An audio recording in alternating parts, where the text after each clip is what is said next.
क्या आप इस सावन कावड़ यात्रा पर जा रहे हैं? अगर हाँ, तो इस वीडियो को आखिर तक ज़रूर देखिए, क्योंकि आज हम आपको ऐसी बातें बताने वाले हैं जिन्हें जानना हर शिव भक्त के लिए बेहद ज़रूरी माना जाता है। धार्मिक मान्यताओं के अनुसार कावड़ यात्रा केवल पैदल चलने का नाम नहीं है, बल्कि यह भगवान शिव को समर्पित एक कठिन तपस्या और श्रद्धा का प्रतीक मानी जाती है। लेकिन कई बार लोग अनजाने में ऐसी गलतियां कर बैठते हैं जिनसे इस पवित्र यात्रा की मर्यादा भंग हो सकती है। इसलिए इस वीडियो को अंत तक ज़रूर देखिए, क्योंकि आखिर में हम एक ऐसी गलती के बारे में भी बताएंगे जो सबसे अधिक लोग करते हैं।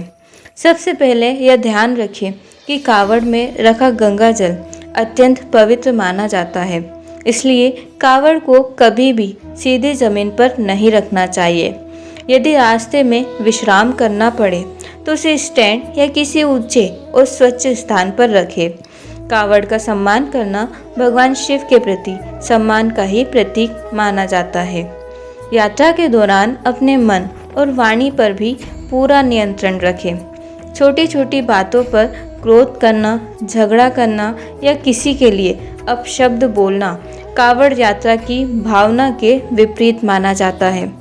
भगवान शिव अपने भक्तों में विनम्रता, धैर्य और शांति का भाव देखना पसंद करते हैं, इसलिए पूरे मार्ग में अपने व्यवहार को शांत और संयमित रखें। कावड़ यात्रा के समय नशा, तंबाकू, शराब, सिगरेट या किसी भी प्रकार के व्यसन से दूर रहना चाहिए। इसी प्रकार तामसिक भोजन से भी बचना उचित माना जाता है।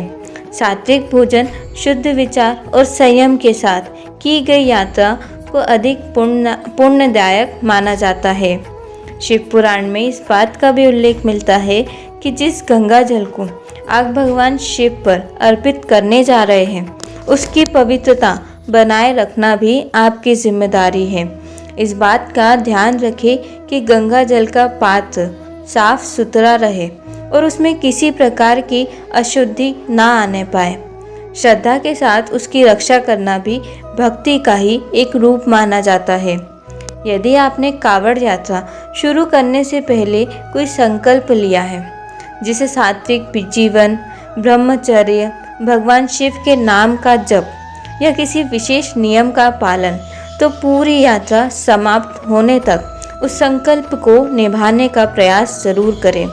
बीच रास्ते में नियम तोड़ देना तपस्या की भावना को कमज़ोर कर सकता है। मित्रों, कावड़ यात्रा कभी भी दिखावे का माध्यम नहीं होनी चाहिए। आजकल कई लोग यात्रा से अधिक फोटो और वीडियो बनाने या लोगों के सामने अपनी भक्ति दिखाने में व्यस्त हो जाते हैं। लेकिन भगवान शिव बाहरी प्रदर्शन से नहीं, बल्कि सच्ची श्रद्धा, विनम्रता और निष्काम भक्ति से प्रसन्न होते हैं। इसलिए अपने मन में अहंकार को कभी स्थान न दें।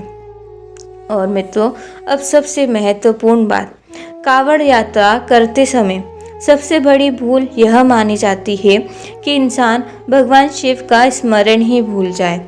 यदि पूरा ध्यान केवल यात्रा, भीड़, मोबाइल या अन्य बातों में लगा रहे और मन में शिव का नाम ना हो, तो यात्रा का वास्तविक उद्देश्य अधूरा रह जाता है। इसलिए हर कदम पर ओम नमः शिवाय या हर हर महादेव का जप करते हुए आगे बढ़े। याद रखिए, कावड़ केवल कंधों पर नहीं उठाई जाती,